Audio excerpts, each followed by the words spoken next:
Dia a todos. Feliz ano novo para vocês. Seja um ano da palavra de Deus na nossa vida. Nós não podemos prosperar sem a Bíblia. Se nós nos afastarmos da palavra de Deus, será todo fracasso. Você pode ganhar dinheiro, pode ter casa, carro, comida à vontade. Essa prosperidade não vale nada se abandonarmos a Bíblia, se jogarmos de lado. Hoje, o que mais vemos é o desprezo ao livro de Deus.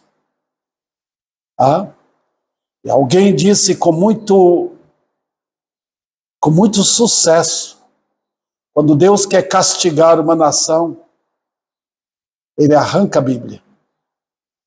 Não é que ele tira o livro, ele tira a palavra dele. E todo mundo fica com os olhos vedados, não consegue ver a palavra de Deus. E está acontecendo em nosso país. Muito bem, mas nosso dever, aqui como pastor, é falar da palavra de Deus para vocês, almejando que mais pessoas interessem pelo livro de Deus. Esse livro do amor de um Deus todo-poderoso. Eu tenho dado para vocês, terminei o ano sem terminar, nem o capítulo 1 terminei de Efésios. Porque a carta aos Efésios é uma carta para a igreja. É uma carta de amor, né? Quando Deus, o Filho, pelo Espírito Santo, enviou esta carta para nós. E nós precisamos conhecer. Os crentes são o povo do céu, não da terra. Deus não nos prometeu dar nada aqui. O que Ele nos dá, além da comida e da roupa, é privilégio, irmãos. Privilégio. Milhões de irmãos em Cristo viveram no passado sofrendo. Nós temos um privilégio desta época, de termos uma casinha para morar, roupa em abundância, comida. E diante de tudo isso ainda, eis o fracasso de desprezarmos a Deus. O Senhor está no controle de tudo. Cuidemos, temamos o seu nome. Vamos voltar para esta carta, irmãos? O que é que nós aprendemos aqui? Primeira lição que eu passei para vocês assim que eu iniciei foi que a carta de Paulo é a carta da igreja. Lembra? Ela mostra quem é a igreja. Ela faz diferença da carta aos Colossenses. A pessoa central lá na carta aos Colossenses é o noivo. Aqui, na carta aos Efésios, é a noiva. Lá nós aprendemos quem é ele. Aqui nós aprendemos quem é ela. Então a ênfase é dada à igreja. A igreja é o povo do céu e não da terra. A saudação para a igreja é graça e paz. Saudação dos apóstolos. Ele está dizendo, Deus escolheu vocês. Vocês são o povo do céu. Vocês são abençoados. Não tem ninguém que possa abençoar os crentes, porque eles já são. Nós falamos, Deus te abençoe, né? Mas na realidade, em Cristo, os crentes são abençoados com toda sorte de bênção. Onde? Lá. nos lugares celestiais. Que privilégio, né? Então, queridos, ouçam isto. Outro detalhe que eu ensinei para vocês foi que a carta divide em duas partes. Como sempre nós vemos na Bíblia. A parte doutrinária e a parte prática. E é assim que nós aprendemos. Você quer aprender a dirigir um carro? Você primeiro vai aprender a parte teórica. Sinais de trânsito, tudo isso aqui você vai aprender. Depois você vai na prática. A Bíblia é a mesma coisa, irmãos. Primeira coisa que Paulo faz é nos doutrinar. Ele está dizendo, é isso aqui. Vocês estão vendo o que Deus fez? Vocês estão vendo como Ele nos escolheu em Cristo? Vocês estão vendo como Ele tirou vocês da morte para a vida? Como vocês eram mortos? Como vocês eram separados de Deus pela ignorância? E agora, vocês podem andar. Vocês podem conhecer o Deus da Bíblia. Aí então, a partir do capítulo 4, ele diz, andem, façam o dever. Hoje, irmãos, nós queremos ouvir bênção. Eu vou para o céu.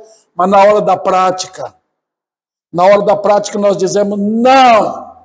Eu não quero esse pão mofado para mim. Nós não gostamos disso. Nós gostamos de ouvir que, nós somos abençoados. Nós vamos para o céu. Espere. Você vai para o céu? Então prove aqui na terra que você é um cidadão do céu. Ou uma cidadã do céu. Prova. É isso que a Bíblia faz. Você conheceu a Cristo? Então ande como Ele quer que você ande nele. É assim que a vida cristã é. Então não tem acepção de pessoa, não importa se você é rico, se você é pobre, se você é culto ou ignorância. A Bíblia é um livro destinado ao povo de Deus. Tá? Outro detalhe, queridos irmãos. Nós estamos agora no capítulo 1. Esse capítulo vai começar como? Começa falando do Deus triuno. Nós não entendemos a divindade. Nós precisamos saber quem é Deus. Deus é três pessoas. Três. O Pai, o Filho e o Espírito Santo. Satanás está fazendo tudo para quebrar isso, irmãos. Quebrar esse ensino. Anular. Você vê os testemunhos de Jeová e de casa em casa, eles não param de trabalhar. Eles levantam cedo, eles vão acordar pessoas, fazer você queimar o feijão, para você dar atenção para eles. E eles estão ensinando contra isso.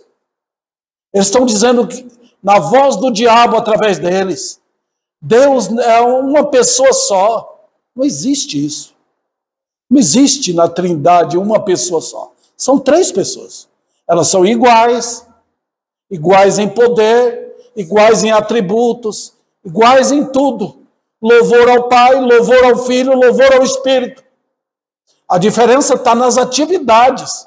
A Bíblia mostra as atividades dessas pessoas. O Pai é glorificado, o Filho é glorificado, o Espírito Santo é glorificado. Tá? Então, nem pode haver, irmãos, está fora de cogitação uma pessoa só na divindade. Se Deus é amor e é uma pessoa só, quem Ele vai amar? Para você ser amor, tem que ter um objeto de amor. Deus é glorificado, mas um glorifica o outro. Dentro da divindade não tem discrepância, não tem um melhor do que o outro. Dentro da divindade há gozo, alegria, louvor, de tal maneira que se Deus nunca fizesse um anjo, nunca fizesse a criação, nunca nos fizesse, só a divindade em si já é gloriosa. A divindade é rica, tá? Você não consegue diminuir nem avançar o poder de Deus. Deus é Deus, rico nele mesmo. Você não consegue tirar nada de Deus. Ele é suficiente nele mesmo. Da maneira que não precisa da gente. Se ele não salvasse ninguém, ele é Deus. Tá? Nós caímos no pecado. Se fôssemos atirados todos no inferno, todos, ele é Deus. Ele o faria com justiça. Não há erro nele. O amor dele é amor dele. O juízo dele é juízo dele. Então nós estamos aprendendo apenas um pouquinho. Nós estamos colocando o dedinho do pé na calçada da glória de Deus. Nós nem entramos ainda, irmãos. Tá? Então, o maior interesse da igreja é aprender de Deus. E ninguém tem desculpa. Ficar na casa, na escola dominical, porque está cansado, é mentira. Está negando o Senhor. Nós devemos dar todo o nosso ser para Ele. Estar na igreja, abrir a Bíblia, temer o nome dEle, orar, encarar com seriedade a hostilidade deste mundo e do diabo contra nós. Tá? O maior terror que nós podemos enfrentar hoje é um castigo de Deus, porque a igreja não sinaliza que é a igreja hoje. Voltemos para a palavra. Outra lição aqui. Depois de ter dado a introdução, falei quem é Paulo, para que ele está enviando, tá? O que é graça e paz. Não vou repetir mais isso. Agora nós entramos a partir do versículo 3. Vocês estão com a Bíblia aberta, né? Quem é a pessoa que aparece aqui? Das três pessoas, Pai, Filho e Espírito Santo. As três pessoas aparecem. Você vê o Pai aí, depois ele vai falar do Filho, depois ele vai falar do Espírito Santo. Mas a pessoa de destaque é o Pai. Por quê? Porque ele, dentre as três pessoas, ele não é a melhor, ele é igual. Mas eu estou falando do trabalho dele. Qual é a atividade dele? É o Pai que assumiu tudo. O Filho e o Espírito Santo entram na parte da salvação também. Ele está falando de quê? Ele está falando de nós. O que foi que ele fez? Tá? Deus está contando a nossa história, queridos. Tá? Ele nos abençoou em Cristo. De sorte que se você não está em Cristo, você não é crente. Só os que estão em Cristo que são crentes. Não tem jeito. O fato de que você está numa igreja, batista ou qualquer outra denominação, o fato de que você tem Bíblia, que você canta, pula, dança, faz tudo como fazem hoje, não significa que você é crente. A Bíblia mostra em Cristo. Os que estão em Cristo, nova criação é. Os que estão em Cristo não têm condenação. Tudo é em Cristo, porque tudo no começo foi assim. A escolha foi feita em Cristo. Tá? Vamos lá. Eu mostrei também para vocês esses detalhezinhos aqui que aparecem a partir do versículo 4. Como nos escolheu, de novo, nele. Se vocês tirarem essa preposição aí, nele, acaba com tudo, irmãos. Tá? Nele. Deus não fez nada por nós fora de Cristo. Ele não me escolheu porque, Davi é de uma boa família, família Sena lá na Bahia, Dona Rosa é crente. Não escolheu por causa disso. A escolha foi feita em Cristo. Não tem uma pessoa mais amada e admirada pelo Pai, senão o Filho. A pessoa mais querida no universo para Deus é o Filho dele. A pessoa perfeita em justiça, em santidade, em glória e poder, admirada pelo Pai, é o Filho. A escolha foi feita nele. A bênção para eu ser abençoado eternamente e receber glória eterna, um novo corpo, morar no céu com Ele, foi porque Ele nos abençoou nele. Então nós aprendemos aqui no versículo 4, a escolha. Eu falei para vocês, quando foi isso? É maravilhosa a palavra de Deus. Quando você quer ouvir a história do Brasil, você fala, no ano 1500, Pedro Álvares Cabral veio e descobriu o Brasil. Hoje nós temos essa nação, tal, tal e tal, né? Nós contamos a história assim.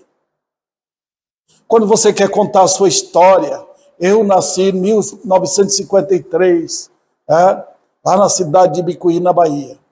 Mas a história dos crentes, como é contada? Ele nos escolheu quando? Antes da fundação do mundo. Está vendo? Que data foi essa? Não tem data para Deus.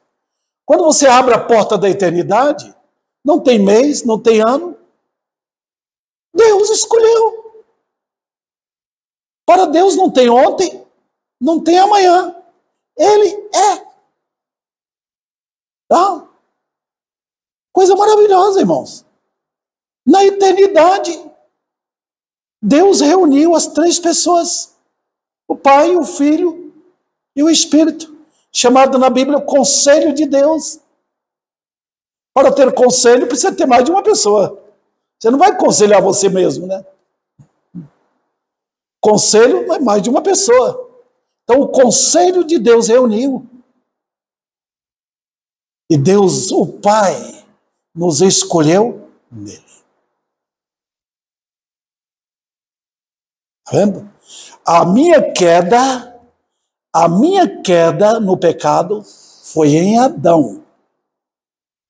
A minha escolha na eternidade foi em Cristo.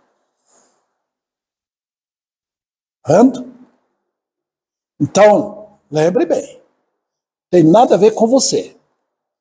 Não tem nada a ver com sua beleza. Não tem nada a ver com sua moral. Não tem nada a ver com sua religião. A escolha foi feita no amado de Deus. Tá? Ele nos ligou em Cristo. Pronto. Agora, a sua história, depois ele vai contar a história agora, como foi que você se converteu, ele vai contar. Tá? Veja, ele escolheu para quê? Olha o que diz o versículo. Para sermos santos e irrepreensíveis perante ele. Salvação nos leva à santidade. Queridos irmãos, Deus não nos salvou para vivermos amando o mundo, para vivermos como hienas que vivem buscando carcaças na selva lá ou na África para se alimentar. Nós fomos escolhidos, salvos pela graça, para sermos santos. Em outras palavras, ele está dizendo aqui, você é meu, você é minha, eu te amei. E pronto. Pronto. Aí ele vai dizer para o diabo, não toque. Para o mundo ele é meu. Vai pegar você, vai dizer, eu paguei o preço. Não tente chorar, não. Se eu tiver que disciplinar você, eu vou tirar meu cinto e te dar uma disciplina boa, porque eu te chamei, o preço foi pago para você ser meu. É assim que Deus trata os dele. Tá? Um amor incrível, com uma bondade, uma ternura incrível, e com a disciplina também, para nós amadurecermos. Tá? E naquele dia, no grande dia, ele vai nos apresentar, o Espírito Santo vai nos apresentar perante o Filho. Igreja gloriosa, sem mancha, aquele dia. Então, o trabalho, o trabalho começou para nós na salvação, mas continua. Tá? Santidade, santidade. Então, não é a santidade que vai me levar para o céu, é a salvação em Cristo. Mas a santidade prova que eu fui escolhido. Então você ama Cristo? Você ama o livro? Você ama esses ensinos? Então você é crente. Vamos adiante. Vamos para o versículo seguinte. Versículo 5. Nos predestinou. Eu sempre lidei com os irmãos, tá vendo? Com esse ensino. Eleição, salvação. Predestinação, o meu viver. Quem sou eu? Quando foi que eu nasci? Quem seriam meus pais? Seria homem ou mulher? Pobre ou rico? A altura, meu cabelo, minha cor? Tudo predestinação. Tá? Irmãos, a Bíblia é rica nisso. Eu fico, às vezes, olhando alguns pastores, eles têm medo de falar sobre isso. Você tem medo. Aquele que me escolheu antes da fundação do mundo, preparou tudo de antemão para mim. Em Cristo. Meu sofrimento, minha felicidade, com quem casaria, como seriam meus olhos, como seria minha aparência, como seria tudo isso. Cada detalhe foi tudo programado na predestinação. Aí você diz, pastor, ele me predestinou para pecar? Não. Toda bênção na vida vem da predestinação. Toda dificuldade, tudo aquilo que eu não consigo dominar, foi planejado por Deus. O meu pecado, minhas atitudes erradas, elas são minhas. Fui eu que planejei isso. Tá? Só que meus erros, ele me aplicará disciplina para que eu não faça mais, para que eu volte e ande com ele na dependência dele. A graça é tão abundante que ele me disciplina, me corrige e até me tira da face da terra, porque eu sou dele. Deus não brinca com o pecado na vida do crente. O pecado escandaliza o nome dele, atrapalha o trabalho programado. Então por isso que ele me disciplina, por isso que ele me faz sofrer, por isso que ele me faz chorar, que faz parte.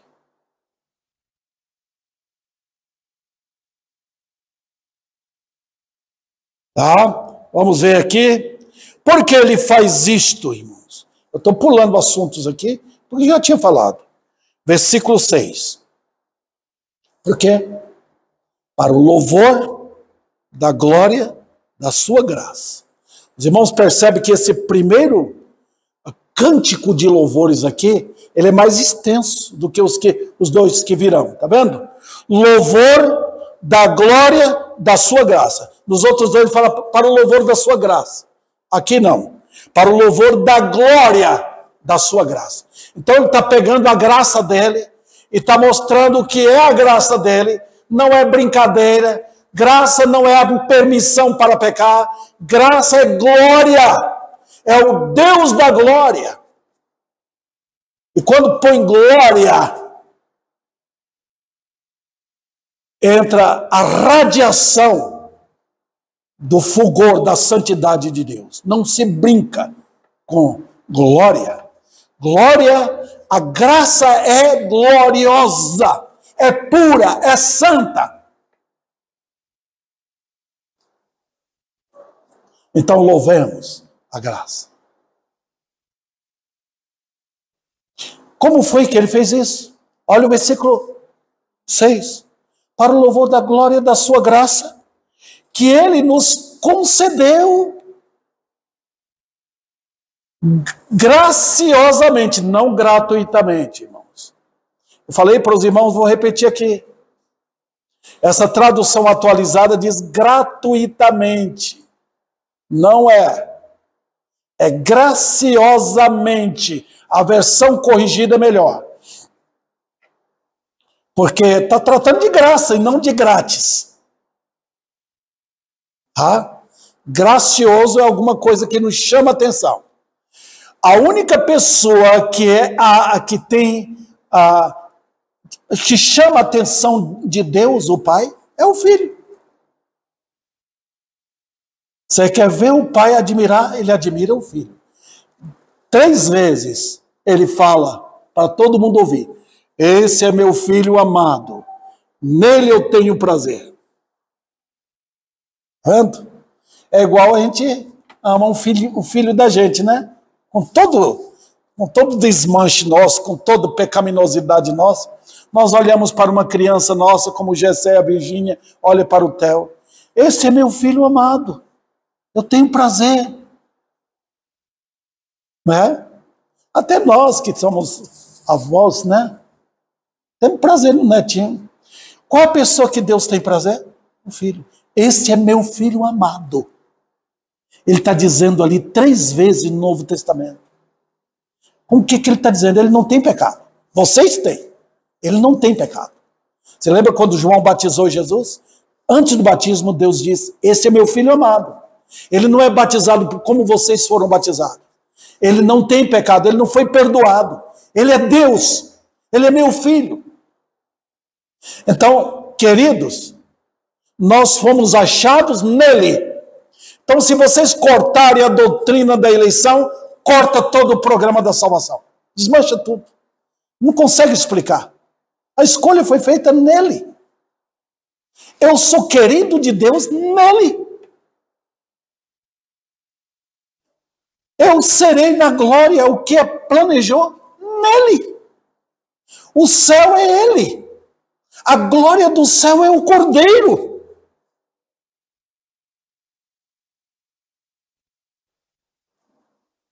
Agora, deixa eu ver meu tempo aqui, irmãos.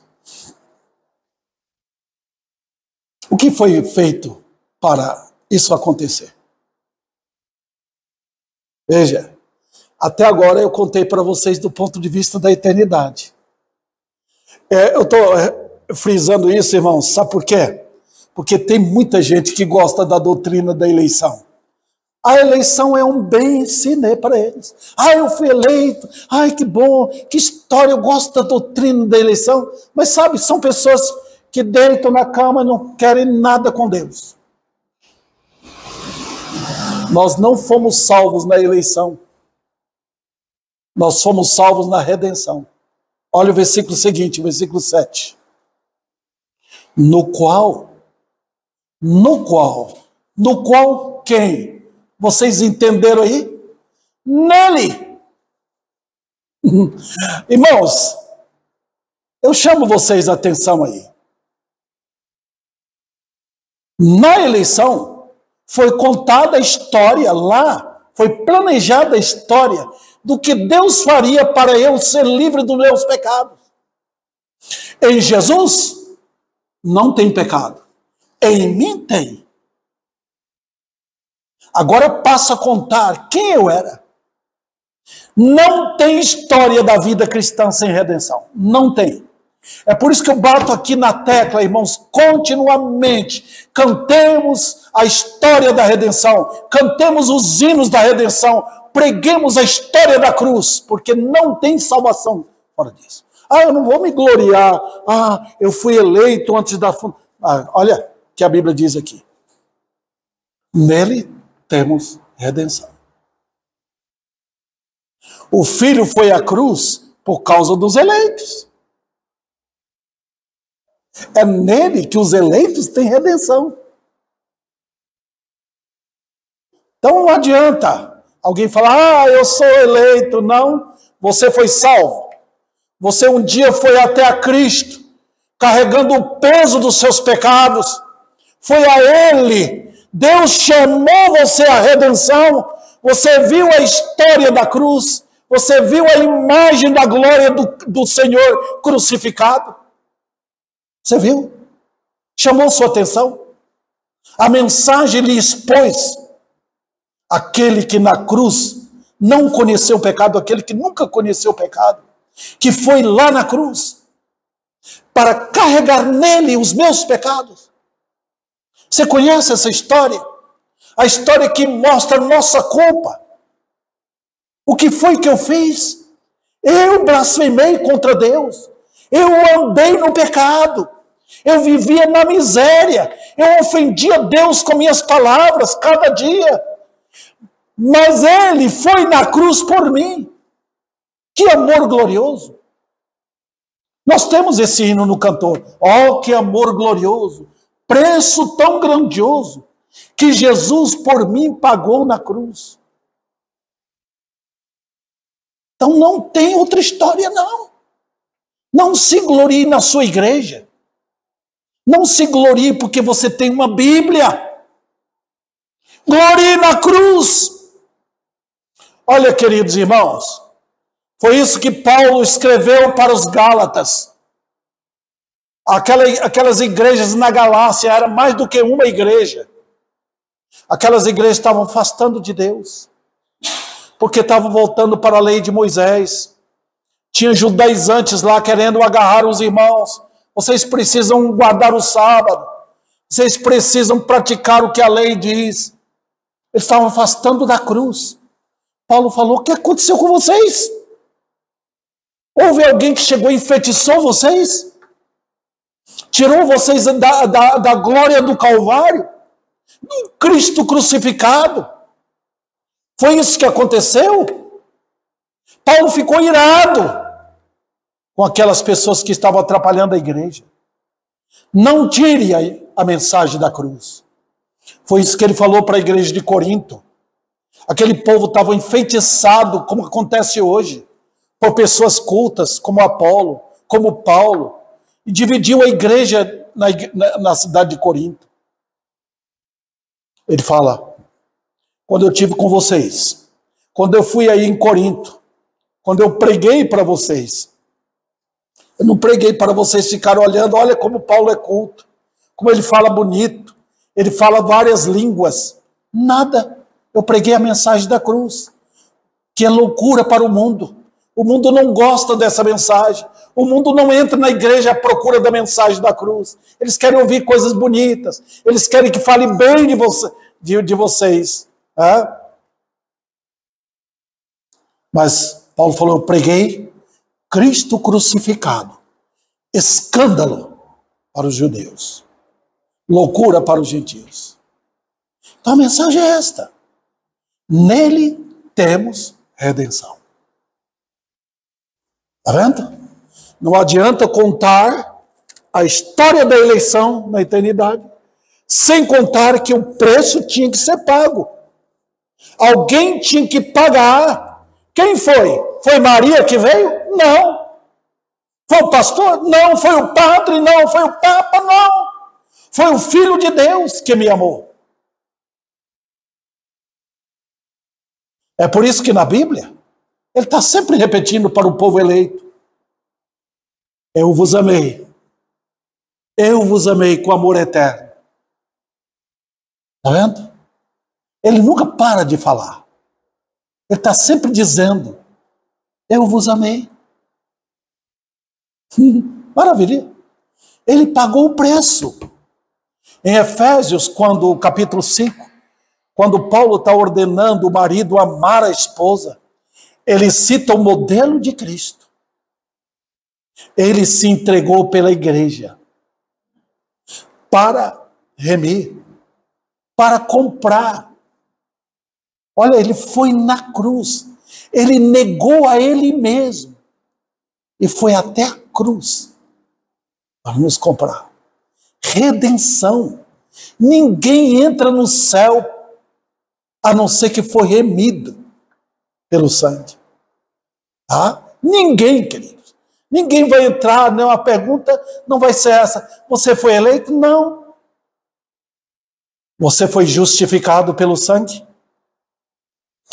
Foi lavado e purificado pelo sangue do Cordeiro? Pode entrar.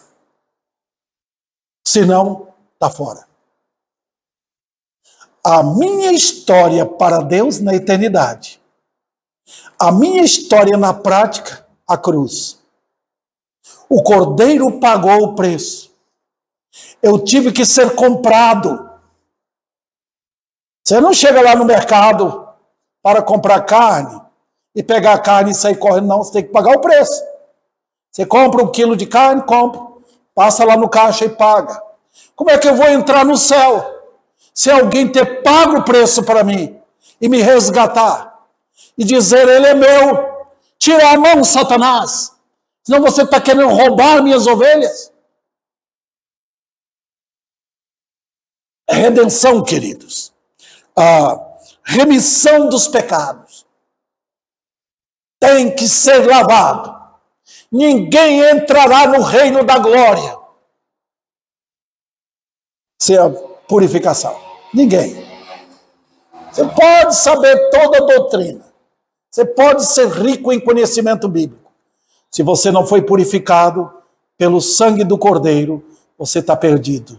Será jogado no lago de fogo. Ninguém gosta que a gente pregue sobre isso. Todo mundo hoje gosta de coisa positiva. A Bíblia fala, é Deus que está falando. A ordem vem do céu. Pregue, pregue, pregue. Fale. Foi isso que Cristo fez, João Batista fez, os apóstolos fizeram. E olha o que é que diz. O versículo 7. Segundo as riquezas de quê? Da sua graça. Quando põe a graça de Deus, eu tenho que baixar as mãos, inclinar a cabeça. Ele teve compaixão de mim. Foi a riqueza da graça. Não fui eu que me escolhi. Eu nem queria saber de Deus. Eu era um errante. Na linguagem cotidiana, vivia vagabundando no mundo, buscando glórias para mim, amizades mundanas. Queria as paixões do mundo.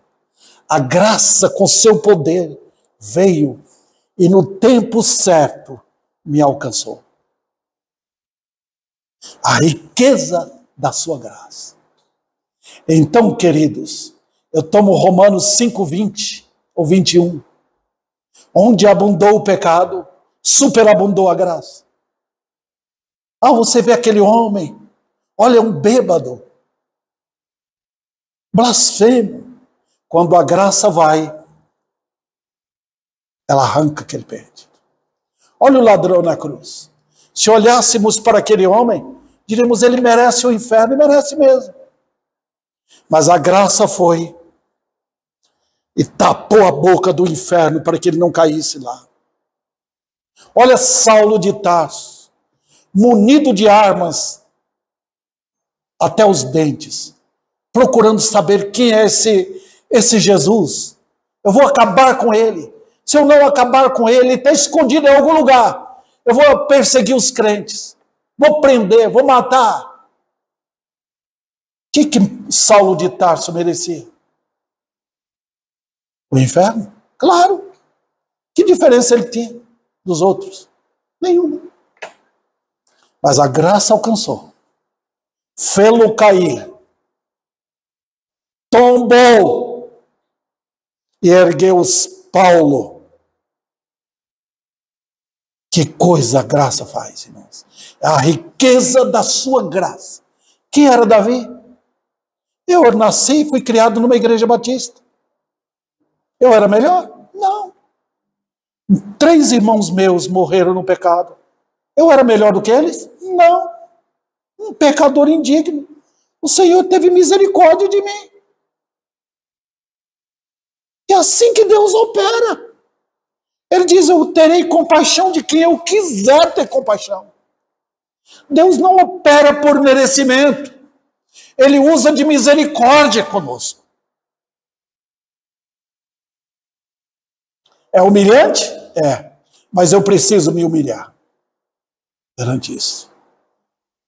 É linda a história? É. Mas quando mexe com o meu orgulho, eu tenho que pôr a cabeça no pó para saber que grandeza Que riqueza da glória, da graça de Deus. Sabe o que é que ele fez? Mais. O que é que ele fez conosco? Olha o versículo 8. Riqueza da sua graça, que ele derramou abundantemente. Os irmãos sabem o que é abundantemente? Os irmãos sabem? Aí está uma pessoa na rua, querendo um pedaço de pão para comer. E uma pessoa rica fala, vem lá para minha casa. Senta lá na mesa comigo. E ele vê a abundância. Tem de tudo ali. Tem toda a provisão que ele não dá conta. A mesa é farta. Está vendo? Olha o que a graça fez. Deus derramou abundantemente sobre os crentes. Está vendo? Que preciosa graça. Mas ele não fez isso para que eu e você, querido irmão, já que graça é assim, hoje entende graça como gratuito. Eu vou viver como eu quero, vou fazer o que eu quero. Não.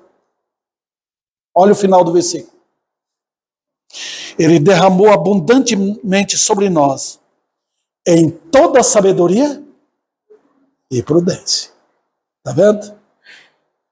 A graça não opera segundo o meu modo de viver. Opera conforme a sabedoria de Deus. Está vendo aqui?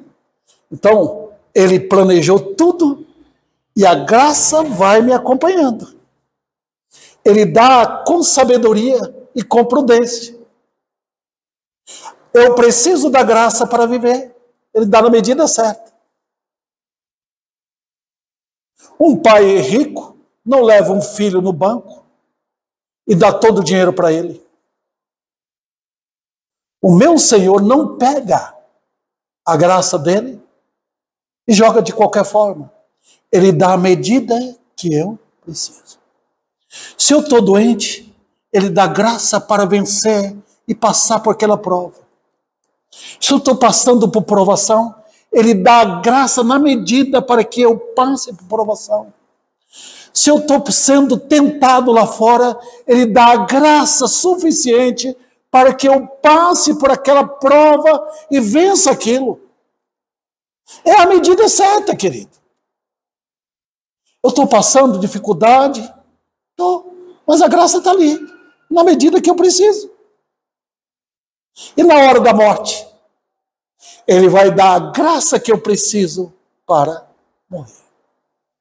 Eu me lembro da minha esposa que faleceu. Na hora da morte,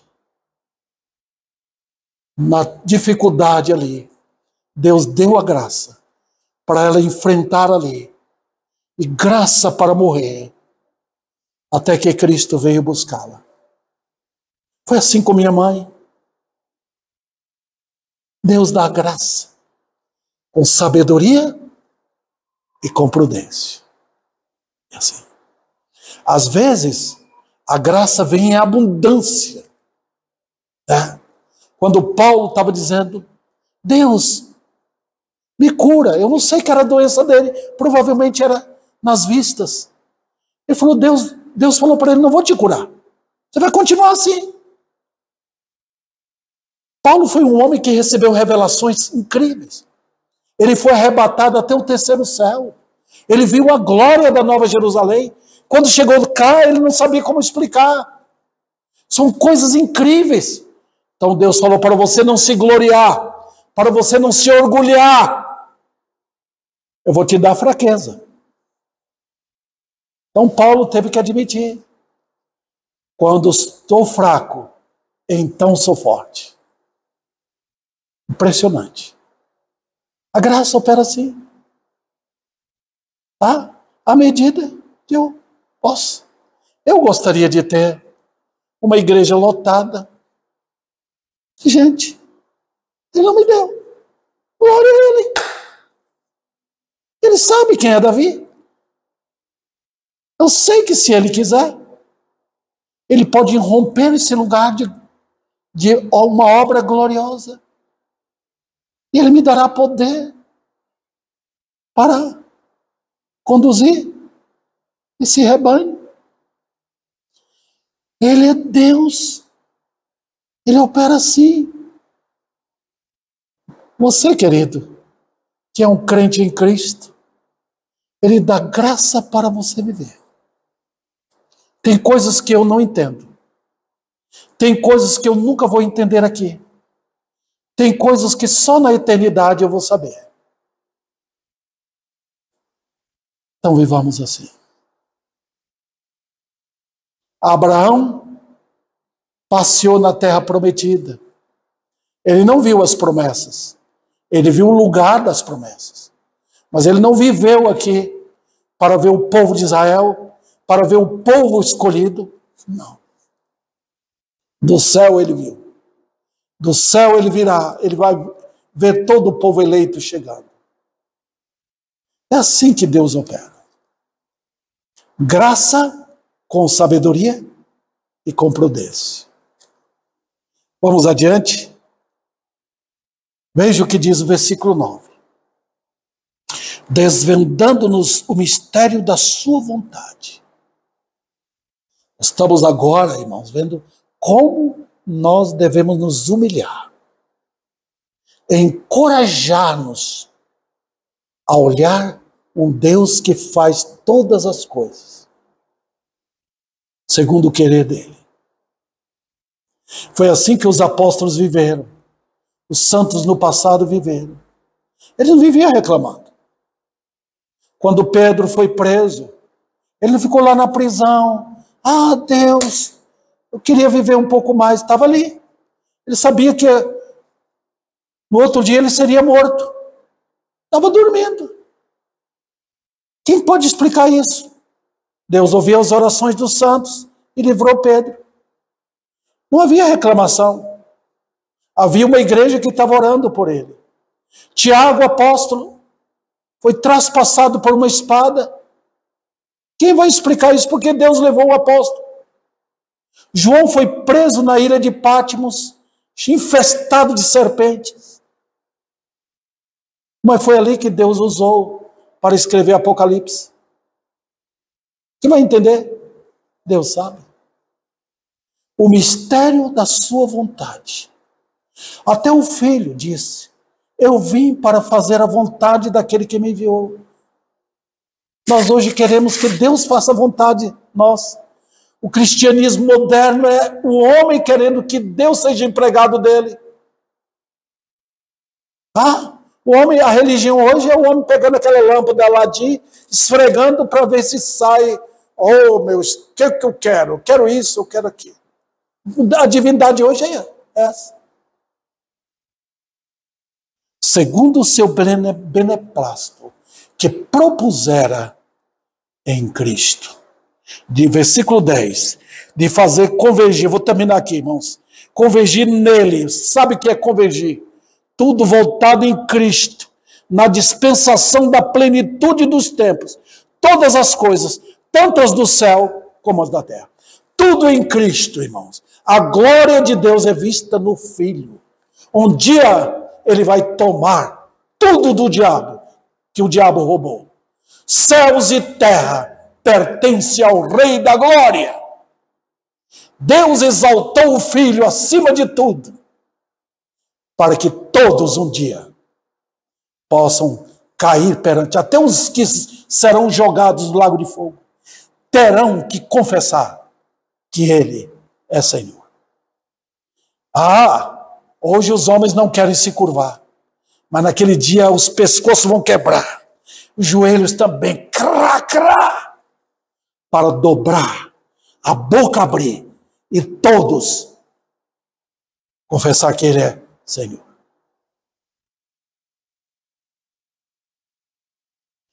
Eu quero terminar essa parte do Filho aqui. Versículo 11.